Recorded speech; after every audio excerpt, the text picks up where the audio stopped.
Comment être une personne qui ne se laisse pas abattre, qui ne se laisse pas frustrer par les situations ou les personnes qui l'entourent? Comment ne pas absorber tout ce qui nous arrive? La réponse réside dans la façon dont nous utilisons notre esprit, dans l'apprentissage de la capacité à maintenir notre forteresse intérieure, malgré les difficultés que nous pouvons rencontrer sur notre chemin. Les stoïciens ont été les premiers à étudier nos émotions et à développer des outils pratiques pour mieux gérer la vie.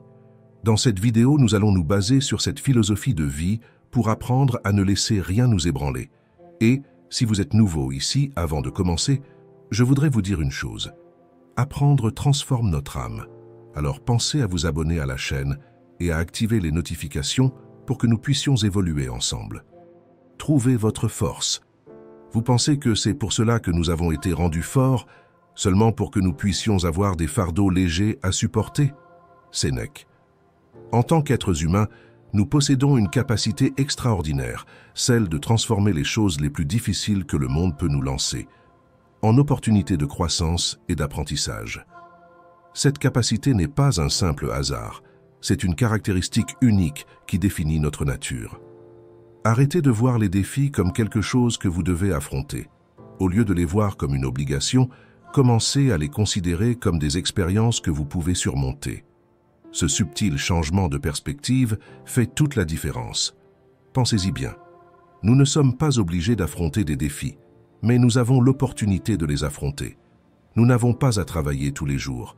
Nous avons la chance de travailler tous les jours. Nous ne sommes pas forcés de nous adapter à des changements inconfortables. Nous avons la capacité de nous adapter à ces changements. C'est ce que les êtres humains ont été faits pour faire. La résilience et la force que nous portons aujourd'hui ont été conquises au cours de milliers de générations. Chaque défi que nos ancêtres ont affronté, chaque obstacle surmonté, a contribué à la forteresse que nous avons héritée. Pensez aux oiseaux. Ils n'ont pas reçu des ailes simplement pour marcher sur la terre. De la même manière, vous n'êtes pas né avec de la résilience et un esprit puissant pour mener une vie facile. Ces qualités existent pour être utilisées, pour être testées, et pour nous propulser au-delà des limites que la vie impose. Alors, au lieu de vous dire que vous devez faire les choses difficiles que la vie exige, souvenez-vous que vous pouvez les faire.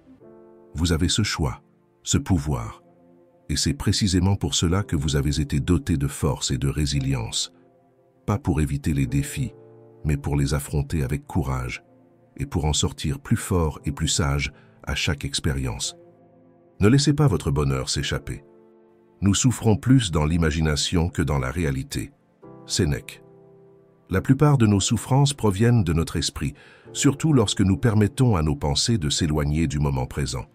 Lorsque nous nous éloignons de l'ici et maintenant, le bonheur nous échappe souvent, se cachant derrière les inquiétudes que nous créons à propos du passé ou de l'avenir. Vivre prisonnier du passé nous entraîne dans un cycle d'amertume et de regret. Nous revivons d'anciennes blessures, nous nous rappelons des erreurs commises et nous regrettons les opportunités manquées. Parfois, nous idéalisons même certains moments comme s'ils étaient les plus heureux de nos vies, permettant à ces pensées de corrompre notre paix intérieure. Et quand notre esprit se fixe sur l'avenir, c'est le chemin assuré vers la peur et l'anxiété.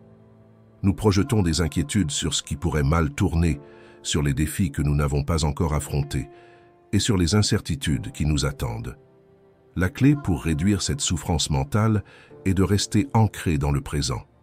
Se concentrer sur ce qui se passe maintenant, sur ce qui est directement devant vous, vous permet de voir la réalité telle qu'elle est, sans les distorsions du passé ou du futur.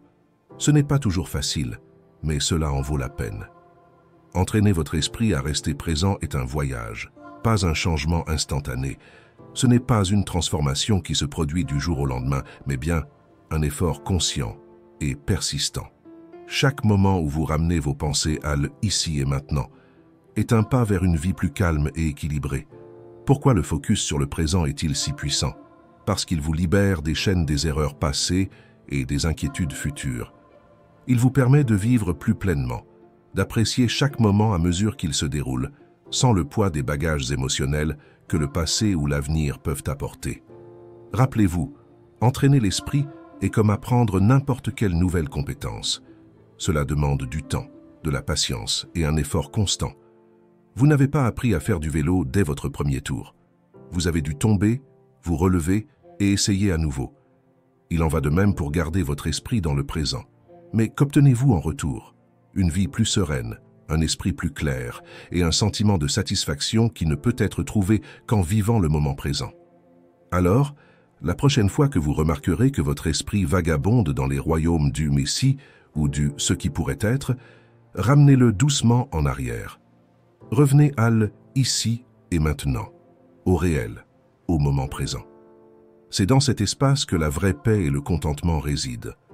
Les paroles de Sénèque continuent de résonner à travers les siècles, car elles maintiennent une vérité essentielle.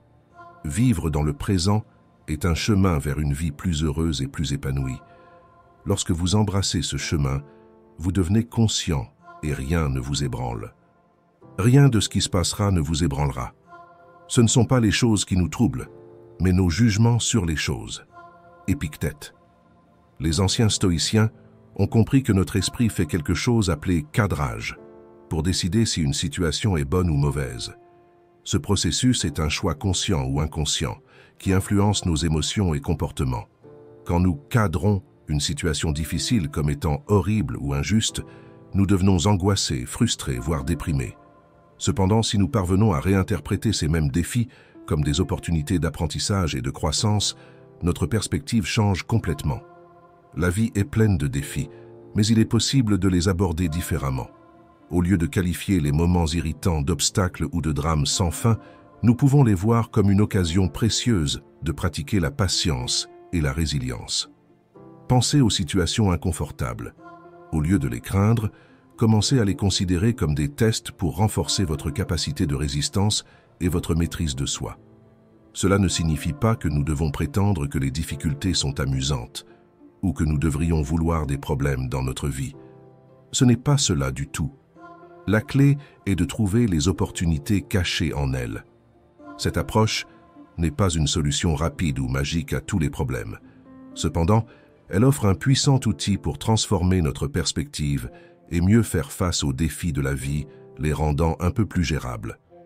Alors, la prochaine fois que vous serez confronté à quelque chose de difficile, faites une pause et demandez-vous « Quelle est l'opportunité ici ?» Cela peut tout changer. Vous pouvez trouver force et croissance là où il n'y avait auparavant que des difficultés. Au lieu de vous laisser ébranler par tout ce qui vous arrive, vous progressez malgré les circonstances. Et, si vous souhaitez en apprendre davantage sur la maîtrise de soi, abonnez-vous à notre chaîne, activez les notifications et ne manquez pas la prochaine vidéo. Valorisez votre essence. La phrase d'Épictète « Vous n'êtes pas votre corps ou votre coiffure, mais votre capacité de choix fondée. Si vos choix sont beaux, vous le serez aussi » nous invite à réfléchir sur ce qui définit réellement qui nous sommes. Qu'est-ce qui compose finalement notre véritable essence? Imaginez tout ce que vous pourriez perdre, mais vous sentiriez encore que vous êtes vous, votre nom, votre nationalité, voire même votre profession. Toutes ces choses sont des parties importantes de votre vie, mais elles ne définissent pas votre véritable identité. Ce sont des aspects extérieurs qui peuvent changer ou être retirés, sans affecter le noyau de ce que vous êtes. Perdre des amis, des membres de la famille, des biens ou même la santé elle-même est certainement douloureux. Cependant, même sans ces choses, vous auriez encore une notion de qui vous êtes. Cela suggère que notre essence ne réside pas dans les choses que nous possédons ou dans les relations que nous cultivons, mais dans quelque chose de plus profond. Nous avons l'habitude de croire que nos souvenirs et nos expériences façonnent qui nous sommes. Mais réfléchissez un peu plus profondément. Combien de souvenirs avez-vous déjà oubliés au cours de votre vie? Et pourtant, vous continuez à être vous. Vos expériences passées, bien qu'importantes, ne définissent pas votre essence. Maintenant, imaginez que vous perdiez tous vos souvenirs. Qui seriez-vous? Curieusement, les personnes souffrant d'amnésie conservent encore une notion d'identité. Elles pensent toujours « je suis moi ». Cela indique que l'essence du « moi » ne réside pas dans nos souvenirs ou dans le passé, mais dans quelque chose de plus fondamental. Alors, que reste-t-il quand vous enlevez toutes ces couches? Au cœur de votre « moi » se trouve votre capacité à raisonner et à faire des choix. C'est cette capacité unique à réfléchir, à évaluer et à prendre des décisions qui définit réellement qui vous êtes. Votre esprit, votre capacité à penser de manière logique et à répondre aux circonstances de la vie de manière fondée est ce qui vous confère une identité unique. C'est pourquoi Épictète nous rappelle que ce qui importe, ce sont nos choix. Ils reflètent la véritable beauté et la force de notre caractère. Dans un monde qui valorise souvent l'apparence extérieure avant tout, cette vision stoïcienne est un puissant rappel que notre valeur ne réside pas dans notre apparence, mais dans nos actions et nos décisions.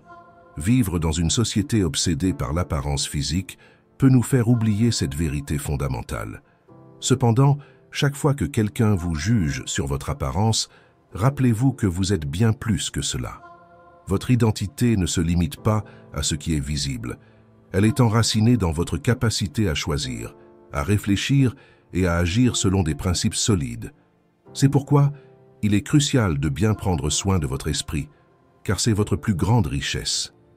En développant et en affinant votre capacité à faire des choix conscients et fondés, vous cultivez en réalité l'essence la plus pure de ce que signifie être vous. La véritable beauté vient de l'intérieur, de la clarté de votre esprit, de la force de vos convictions et de la sagesse de vos choix. N'ayez pas peur de vous exprimer. Contrôler ses émotions ne signifie pas les étouffer ou cacher ce que l'on ressent. En réalité, il s'agit de trouver un équilibre entre ce que l'on ressent et la manière dont nous décidons de le montrer au monde. Souvent, nous nous sentons prisonniers par la peur de révéler nos sentiments et pensées véritables. Nous nous inquiétons du jugement des autres ou de l'impact que nos paroles pourraient avoir. Cette peur d'être mal interprétée ou de faire face à des réactions négatives peut nous empêcher de vivre de manière authentique. Cependant, exprimer ce que nous ressentons est essentiel pour être fidèle à nous-mêmes. Lorsque nous mettons de côté la peur et l'insécurité qui nous bloquent, nous ouvrons la voie à une vie plus épanouie, où nos émotions et pensées sont transmises avec clarté et sincérité. Pensez à une situation où vous avez mal interprété l'intention d'un collègue et que vous n'avez compris ce qu'il voulait vraiment dire qu'après une conversation plus directe et claire. Avez-vous déjà vécu quelque chose de similaire? Ces expériences sont courantes et montrent l'importance d'une communication ouverte pour éviter les malentendus et les conflits inutiles. Lorsque nous nous exprimons ouvertement, nous permettons à nos intentions d'être connues et à nos sentiments d'être compris, ce qui peut éviter de nombreux malentendus. Imaginez que notre vie soit comme un vase en verre, rempli de grosses pierres, de petites pierres et de sable.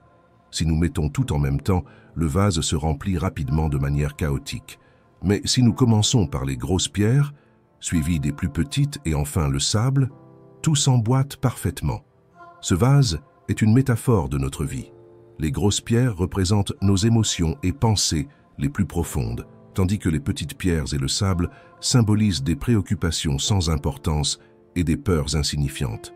Lorsque nous avons peur de nous exprimer, c'est comme si nous remplissions notre vase de sable et de petites pierres, laissant peu de place à ce qui compte vraiment, nos émotions les plus vraies et significatives. Le contrôle de soi ne consiste pas seulement à garder nos émotions sous contrôle, mais aussi à exprimer nos sentiments les plus profonds, qu'il s'agisse d'affection, d'amour ou de la douleur d'un manque. Il s'agit de reconnaître ces émotions et de les communiquer de manière saine et constructive, transformant le dialogue en un outil puissant pour mieux nous comprendre nous-mêmes et les autres. À travers des conversations ouvertes et honnêtes, nous avons l'opportunité d'éclaircir les malentendus, de partager différents points de vue et de faire face à des questions difficiles. Sans cet échange sincère, les problèmes restent sans solution et les sentiments incompris. Donc, n'ayez pas peur d'exprimer ce que vous ressentez. Soyez courageux et vrai avec vous-même. L'authenticité dans la manière dont nous exprimons nos sentiments nous libère de la peur et nous permet de vivre avec plus de clarté, de compréhension et de connexion avec les autres. Et, comme l'a affirmé Carl Rogers, l'un des principaux psychologues du XXe siècle, le paradoxe curieux est que, lorsque je m'accepte tel que je suis, alors je peux changer. Quand nous acceptons et exprimons nos sentiments de manière honnête, nous nous permettons de grandir et de nous développer. Et si vous connaissez quelqu'un qui a besoin de savoir cela, partagez cette vidéo. Et n'oubliez pas de laisser un like et de vérifier si vous êtes abonné à la chaîne. Développez le sentiment d'empathie. Chaque fois que quelqu'un fait quelque chose de mal envers vous, considérez immédiatement quelle notion de bien ou de mal il avait en faisant cela. Car, lorsque vous le verrez, vous ressentirez de la compassion au lieu de la stupeur ou de la colère. Marc Aurèle. Socrate a dit cette célèbre phrase « Personne ne fait le mal de son plein gré ». Il croyait que nous choisissons toujours ce que nous pensons être le mieux pour nous, en fonction de notre connaissance et de nos expériences accumulées tout au long de la vie. En d'autres termes, lorsque quelqu'un agit de manière négative ou nuisible, c'est parce que, d'une certaine manière, il croit agir de la meilleure façon, même si ce choix peut sembler absurde. Ce concept peut être difficile à accepter, surtout si quelqu'un est cruel et injuste envers nous, ou lorsque nous voyons la méchanceté dans les yeux de quelqu'un de manière intentionnelle. Mais pour une raison quelconque, ceux qui agissent ainsi croient que leurs actions peuvent être justifiées ou nécessaires. Ils peuvent répondre à des peurs, à des insécurités, ou simplement vouloir rendre la souffrance qu'ils ressentent. Cela ne signifie pas que vous devez laisser les gens profiter de vous ou vous blesser. Les stoïciens n'ont pas peur de se protéger ou de se battre pour ce qui est juste. Ils nous enseignent à rester fermes et à ne pas craindre de confronter les injustices, mais ils nous encouragent aussi à comprendre les motivations derrière les actions des autres. En considérant pourquoi les personnes qui nous causent du tort pensent que leurs actions sont nécessaires, nous pouvons gagner un avantage, celui de répondre avec sagesse et équilibre, au lieu de simplement réagir avec colère ou ressentiment. Souvent, la cause pour laquelle quelqu'un veut vous faire du mal, être ignorant ou venimeux envers les autres, est en lui et non en vous. Souvent, la raison pour laquelle quelqu'un agit de manière négative, comme être ignorant, venimeux ou même vouloir faire du mal aux autres, a plus à voir avec les problèmes et les insécurités de cette personne qu'avec quelque chose que vous avez fait. Beaucoup de gens projettent leurs propres douleurs et angoisses sur les autres, au lieu de gérer leurs émotions de manière saine. Comprendre cela nous aide à mieux gérer les conflits et à maintenir la paix intérieure. Même dans les situations les plus difficiles, il est essentiel de se rappeler que le comportement de quelqu'un en dit plus sur lui que sur vous. Si vous vous êtes déjà senti triste par quelqu'un qui vous a maltraité, n'oubliez jamais cette vérité. Et si vous souhaitez vous exprimer, racontez votre histoire dans les commentaires. Apprenez à gérer les émotions négatives. L'esprit est comme un bol d'eau et nos impressions sont comme des rayons de lumière tombant sur l'eau. Lorsque l'eau est agitée, il semble que la lumière elle-même soit également déplacée, mais ce n'est pas le cas. Épictète. Pour garantir notre bien-être émotionnel, il est essentiel d'apprendre à gérer les émotions qui nous affectent négativement. Elles font partie de la vie, mais si elles se manifestent de manière intense et restent en nous, elles finissent par détruire notre stabilité émotionnelle et mentale. Le contrôle de soi est un outil précieux dans ce processus, car il nous enseigne à reconnaître, comprendre et gérer nos sentiments. Lorsque nous développons la capacité de contrôler nos émotions, comme la colère, la peur, l'insécurité et la tristesse, nous parvenons à éviter qu'elles ne nous dominent et ne perturbent notre capacité à vivre pleinement. Ressentir ces émotions est naturel pour chacun d'entre nous. Ce qui importe, ce n'est pas ce que nous ressentons, mais la manière dont nous choisissons de réagir à ces émotions. Nous pouvons choisir de voir le monde de différentes manières, avec compassion, empathie ou critique. Ainsi, nous avons le pouvoir d'ajuster notre vision et notre perspective sur les situations que nous rencontrons. Bien que nous n'ayons pas la capacité de changer la réalité, nous possédons la faculté de définir le monde selon les termes que nous choisissons. Comme l'a écrit Shakespeare, il n'y a rien de bon ou de mauvais, mais la pensée le rend ainsi. Ce super pouvoir de la raison fait référence à notre capacité à voir le monde, c'est-à-dire la façon dont nous percevons la réalité qui nous entoure. Changer notre perspective est semblable à choisir la bande sonore d'un film. La musique ne change pas les scènes, mais elle modifie la façon dont nous les vivons et les interprétons.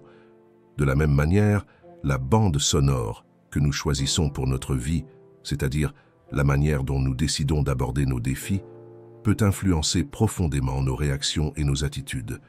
Nous pouvons choisir une bande sonore qui dramatise tout, ou une qui nous inspire à agir avec courage et détermination. La bande sonore de votre vie ne changera pas le scénario. mais elle peut changer la façon dont vous voyez le grand film pour lequel vous avez été choisi. Ne soyez pas résistant. Le destin de toute chose est de changer, d'être transformé, de périr, pour que de nouvelles choses puissent naître. Marc Aurèle. Réfléchissez à ceci. Quelles sont les commodités modernes qui nous entourent lorsqu'elles sont réduites à leurs éléments? Toutes ces villes, maisons, automobiles, gratte-ciel, machines, luxe, interminables routes de béton et d'asphalte, elles nous paraissent solides et éternelles, mais c'est une illusion. Quand on regarde de plus près, on s'aperçoit que ces constructions sont faites de matériaux fragiles, comme le verre, le bois, le plastique, le cuir et le métal, une couche temporaire sur la terre, comme des bulles de savon sur l'eau. Tout ce que nous créons, achetons et valorisons finira par être réabsorbé par la nature, recyclé ou oublié, tout comme nous le serons un jour. Même les pyramides d'Égypte, qui semblent éternelles, s'usent, grain par grain. Je souligne l'impermanence de ces choses, non pas pour vous décourager, mais pour vous rappeler ce qui est vraiment important. Pourquoi s'inquiéter de choses qui vont bientôt s'abîmer, disparaître ou finir à la poubelle? Au lieu de cela, concentrez-vous sur la seule chose qui ne peut jamais vous être enlevée, votre capacité à faire des choix rationnels. Investir dans le maintien de votre esprit en bonne santé et bien entretenu est bien plus précieux que de s'inquiéter de ce qui disparaîtra demain. Comme le philosophe Albert Camus l'a réfléchi, au milieu de l'hiver, j'ai découvert en moi un été invincible. Cela signifie que, même face aux changements extérieurs et à l'impermanence, il y a quelque chose en nous qui reste solide et éternel, notre essence rationnelle et notre capacité à trouver du sens dans la vie. Ne perdez jamais cela en vous. Profitez-en pour vous abonner à notre chaîne, laissez votre commentaire et votre like. Nous pouvons choisir comment définir chaque défi. J'ai fait un voyage prospère lorsque j'ai subi mon naufrage. Zénon de Citium. Le fondateur du stoïcisme était un homme nommé Zénon de Citium. Il était un riche marchand, mais il a tout perdu lorsque son navire a été frappé par une tempête et a coulé. Après que Zénon soit revenu vivant sur la côte, il a décidé d'étudier la philosophie. Il a découvert une vérité fondamentale. Le plus grand pouvoir que nous possédons en tant qu'êtres humains est la capacité de choisir comment réagir aux choses que nous ne pouvons pas contrôler. Zénon n'avait aucun contrôle sur la tempête qui a coulé son bateau, mais il a pu choisir comment interpréter et répondre à cet événement. Il a décidé que tout perdre serait une opportunité et non une tragédie. En tant qu'être humain, vous avez exactement la même capacité de choisir comment vous allez définir chaque défi que vous rencontrez. Ne vous laissez pas distraire ou décourager par les choses qui se passent autour de vous, sur lesquelles vous n'avez aucun contrôle.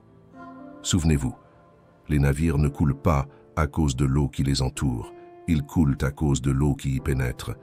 Ce n'est pas la jalousie qui nuit à nos vies, mais lorsque nous croyons aux paroles de ceux qui sont envieux et que nous commençons à vivre en fonction de celles-ci. Ne laissez pas ce qui se passe autour de vous entrer et vous faire sombrer.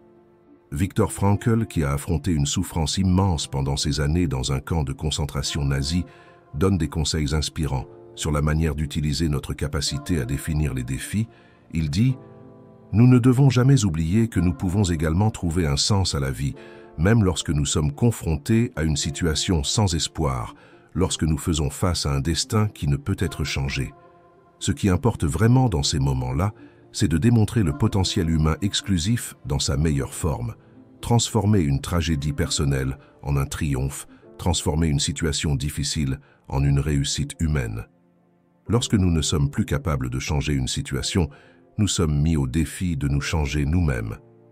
Et si vous êtes arrivé jusqu'ici, laissez votre marque, commentez « Gratitude » pour valoriser votre effort et votre dévouement. Merci d'avoir regardé.